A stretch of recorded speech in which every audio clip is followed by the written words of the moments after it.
ಪರಿಷ್ಕರಣೆ ಆಗೋವರೆಗೂ ನಿಮ್ಮ ಅಕೌಂಟ್ಗೆ 2,000 ಬರಲ್ಲ ಅನ್ನೋ ಟೆನ್ಷನ್ ನಿಮ್ಗಿದ್ಯಾ? ಬರಲ್ಲ ಅಂದ್ರೆ ಹೊಸ ದಿನಾಂಕ ನಿಗದಿ ಮಾಡೋವರೆಗೂ ಅರ್ಜಿ ಸಲ್ಲಿಸೋದು ಹೇಗೆ ಅನ್ನೋ ಒಂದು ಗೊಂದಲ ನಿಮ್ಗಿದ್ಯಾ? ಹಾಗಾದ್ರೆ ಪೂರ್ತಿ ವಿಡಿಯೋನ ನೋಡಿ. ನಾನು ಚಂದನ. ಪರಿಷ್ಕರಣೆ ಆಗೋವರೆಗೂ ಗೃಹಲಕ್ಷ್ಮಿ ಹಣ ಬರಲ್ವಾ ಅನ್ನೋ ಗೊಂದಲ ಸಾಕಷ್ಟು ಜನ ಮಹಿಳೆಯರಲ್ಲಿದೆ. ಇದಕ್ಕೋಸ್ಕರ ನಾನ್ ನಿಮ್ಗೆ ಇನ್ಫಾರ್ಮೇಶನ್ ಕೊಡೋದಕ್ಕೆ ಬಂದಿದ್ದೀನಿ. ಏನಪ್ಪಾ ಅಂತ ಹೇಳಿದ್ರೆ, ನಮ್ಮ ರಾಜ್ಯದಲ್ಲಿ ಸದ್ಯಕ್ಕೆ ಗೃಹಲಕ್ಷ್ಮಿ ಹಣ ಹಾಗೆ ಗೃಹ ಜ್ಯೋತಿನ ಅರ್ಹರಿಲ್ಲದೆ ಇರೋರು ಕೂಡ ಉಪಯೋಗನ ಪಡ್ಕೊಳ್ತಾ ಇರೋದ್ರಿಂದ ರಾಜ್ಯ ಸರ್ಕಾರ ಒಂದು ಮಹತ್ವದ ತೀರ್ಪನ್ನ ತಗೊಂಡಿದೆ.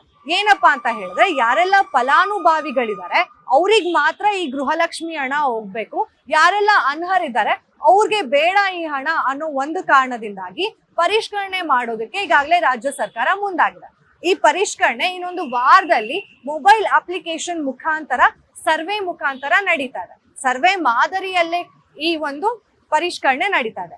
ಅರ್ಜಿ ಏನೆಲ್ಲ ನಾವು ಸಲ್ಲಿಸಬೇಕು ಅನ್ನೋ ದಿನಾಂಕ ಬೇಕಿತ್ತು, ಅದು ಕೂಡ ವಿಳಂಬ ಆಗ್ತಾ ಇದೆ. ಯಾಕಂತ ಹೇಳಿದ್ರೆ, ಮೊದಲಿಗೆ ಈ ಪರಿಷ್ಕರಣೆ ನಡೆದು ಹೋಗ್ಬೇಕು. ಈ ಪರಿಷ್ಕರಣೆ ನಡೆದ ಆದ ನಂತರ ನಾವು ಅರ್ಜಿ ಸಲ್ಲಿಸೋದಕ್ಕೆ ದಿನಾಂಕನ ನಿಗದಿ ಮಾಡೋದಕ್ಕೆ ಸಾಧ್ಯ ಆಗತ್ತೆ ಅಂತ ಹೇಳಿ ಎಚ್.ಎಂ. ರೇವಣ್ಣ ಅಂದ್ರೆ ಗ್ಯಾರಂಟಿ ಯೋಜನೆಗಳ ಅನುಷ್ಠಾನದ ಅಧ್ಯಕ್ಷ ಎಚ್.ಎಂ. ರೇವಣ್ಣ ಅವರು ಈಗಾಗಲೇ ಮಾಹಿತಿಯನ್ನ ಕೊಟ್ಟಿದ್ದಾರೆ. ಈಗ ಒಂದು ವಾರದಲ್ಲಿ ಅಧಿಕಾರಿಗಳು ನಿಮ್ಮ ಮನೆ ಬಾಗಿಲಿಗೆ ಬಂದು ಮೊಬೈಲ್ ಅಪ್ಲಿಕೇಶನ್ ಮುಖಾಂತರ ಪರಿಷ್ಕರಣೆ ಮಾಡ್ತಾರೆ. ಆಗ ಯಾರೆಲ್ಲರಿಗೂ ಇದು ಹೋಗ್ಬೇಕು, ಯಾರಿಗೆ ಇದು ಹೋಗ್ಬಾರ್ದು ಅಂತ ಹೇಳಿ ಒಂದಷ್ಟು ಸರ್ವೆ ಆಗತ್ತೆ, ಫಿಲ್ಟರ್ ಆಗತ್ತೆ.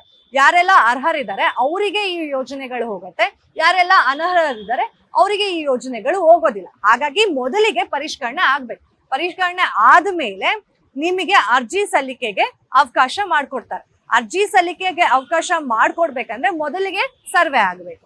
4,000 ಅಧಿಕಾರಿಗಳು ಇದ್ರ ಮೇಲೆ ವರ್ಕ್ ಮಾಡ್ತಾ ಇದ್ದಾರೆ ಅಂತ ಹೇಳಿ ಈಗಾಗಲೇ ರಾಜ್ಯ ಸರ್ಕಾರ ಒಂದು ಮಹತ್ವದ ಮಾಹಿತಿಯನ್ನ ಕೂಡ ಕೊಟ್ಟಿದೆ. ಇದರಲ್ಲಿ ಯಾರೆಲ್ಲ ಕೆಲಸ ಮಾಡ್ತಿದ್ದಾರೆ ಅಂದ್ರೆ ಆಶಾ ಕಾರ್ಯಕರ್ತರು, ಅಂಗನವಾಡಿ ಕಾರ್ಯಕರ್ತರು ಹಾಗೆ ಬೇರೆ ಬೇರೆ ಇಲಾಖೆಗೆ ಸಂಬಂಧಪಟ್ಟಂತಹ ಅಧಿಕಾರಿಗಳು ಈ ಸರ್ವೆಯಲ್ಲಿ ಪಾಲ್ಗೊಳ್ತಾ ಇದ್ದಾರೆ. ಅಂಡ್ ಅಲ್ಲಿವರೆಗೂ ನಮ್ಗೆ ಹಣ ಬರಲ್ವಾ? ಅರ್ಜಿ ಸಲ್ಲಿಕೆಗೆ ದಿನಾಂಕ ನಿಗದಿ ಮಾಡೋದು ಯಾವಾಗ? ಅಥವಾ ಪರಿಷ್ಕರಣೆ ಆಗೋವರೆಗೂ ನಮ್ಗೆ 2,000 ರೂಪಾಯಿ ಬರಲ್ವಾ? ಗೃಹ ಜ್ಯೋತಿನ ನಾವು ಬಳಸೋದಕ್ಕೆ ಆಗಲ್ವಾ ಅನ್ನೋ ಪ್ರಶ್ನೆ ನಿಮ್ಗಿತ್ತು ಅಂತಂದ್ರೆ ಇದಕ್ಕೂ ಕೂಡ ಎಚ್.ಎಂ. ರೇವಣ್ಣ ಅವರು ಒಂದು ಕ್ಲಾರಿಫಿಕೇಶನ್ ಅನ್ನ ಕೊಟ್ಟಿದ್ದಾರೆ.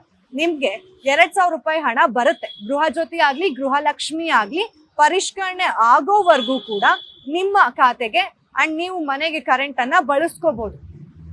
ಅಲ್ಲಿವರೆಗೂ ಅಂದ್ರೆ ಪರಿಷ್ಕರಣೆ ಆದ್ಮೇಲೆ, ದಿನಾಂಕ ನಿಗದಿ ಆದ್ಮೇಲೆ, ನೀವು ಅರ್ಜಿ ಸಲ್ಲಿಸಿದ್ಮೇಲೆ ಆಗ ನೀವು ಅರ್ಹರಿದ್ರೆ ನಿಮ್ಗೆ 2,000 ಬರುತ್ತೆ. ಆದ್ರೆ ಅಲ್ಲಿವರೆಗೂ ಕೂಡ ರಾಜ್ಯ ಸರ್ಕಾರ ನಿಮ್ಮ ಅಕೌಂಟ್ಗೆ 2,000ನ ಹಾಕೋದನ್ನ ನಿಲ್ಸೋದಿಲ್ಲ ಅಂತ ಹೇಳಿ ಎಚ್.ಎಂ. ರೇವಣ್ಣ ಅವರು ಒಂದು ಕ್ಲಾರಿಫಿಕೇಶನ್ ನ ಕೊಟ್ಟಿದ್ದಾರೆ. ಸೊ ತಲೆ ಕೆಡ್ಸ್ಕೋಬೇಡಿ, ನೀವು ಅರ್ಹರಿದ್ರೆ ನಿಮ್ಗೆ 2,000 ರೂಪಾಯಿ ಹಣ ಪರಿಷ್ಕರಣೆ ಆದ್ಮೇಲೆ ಬಂದೇ ಬರುತ್ತೆ. ನೀವು ಅನರ್ಹರಿದ್ರೆ ಏನು ಮಾಡೋದಿಕ್ಕಾಗಲ್ಲ, ನಿಮ್ಮ ಅಕೌಂಟಿಗೆ ಬರೋದಿಲ್ಲ. ಸೊ ಸರ್ವೆಗೆ ಸ್ಪಂದಿಸಿ, ಅಧಿಕಾರಿಗಳು ನಿಮ್ಮ ಮನೆ ಬಾಗಿಲಿಗೆ ಇನ್ನೊಂದು ವಾರದಲ್ಲಿ ಬರ್ತಾರೆ ಅಂತ ಹೇಳ್ತಾ, ಮತ್ತಷ್ಟು ಅಪ್ಡೇಟ್ಸ್ಗಾಗಿ ಫಾಲೋ ಮಾಡಿ ಅಶ್ವವೇಗ ನ್ಯೂಸ್.